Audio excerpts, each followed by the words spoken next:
सावकार एकच द्यायचा असं बोला बे, माणसं लांबून आलेले आहेत, अहो.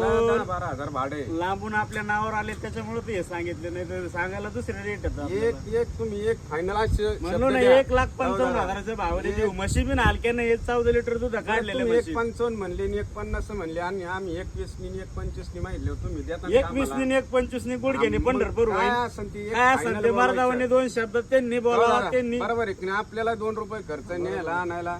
तुम्ही कुठून आले मला एकदा सांगा बरं. नांदेडवरून ना माणसं एवढ्या लांबून बरं ते 1,50 दिले सोडून, चला जाऊ द्या. 1,50 1,40 नी म्हशी देतो. एकच शब्द असा बोला, नाही तर मग आम्ही थापवर थाप घेतली, तुम्हाला थाप आणावं लागेल. 1,40 नी देतो ना. आमचे 1,25 आणि 31 सोडा, तुमचे 41-45 सोडा.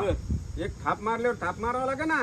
बोला ना सरपंच, तुमच्या शब्दाला किंमत आहे. दादा तुम्हाला बी माझा मान ठेवावा लागेल आणि तुम्हाला बी या 1,35,000 म्हशी द्या, मारा बरं थाप मोकळ्या मनाने. उई, घोडेश्वरी माता की जय. दादा परिचय द्या एकदा या त्या. इकडे. बरं झालेले व्यवहार समाधान आहेत का? आनंदी आनंद, समाधान, खात्रीशीर माणूस आहे का? खात्रीशीर झालेले व्यवहार एकदम आनंदी आनंद. प्रामाणिक. तुमच्या इकडे शेतकऱ्याला आमच्या विषयी काय सांगतात? माणसं कसे? खरंच जर जातीवान हा, बोला. म्हशी घ्या खरेदी करायची असतील तर आपल्या शुभम भाऊकडे 100% खात्रीशीर यायचं. काही लोड नाही, जोर जबरदस्ती नाही ना? अजिबात काही लाभार्थी नाही, झाली का? अजिबात नाही. एकदम समाधानी आहेत ना? ओके. तुमच्या इकडे शेतकऱ्याला सांगा आनंदी आनंद आहे, एकदम खात्रीशीर माल भेटतोय. हो हो हा, जय श्रीराम. जय श्रीराम. दाखवा म्हशी, वळा रे म्हशी.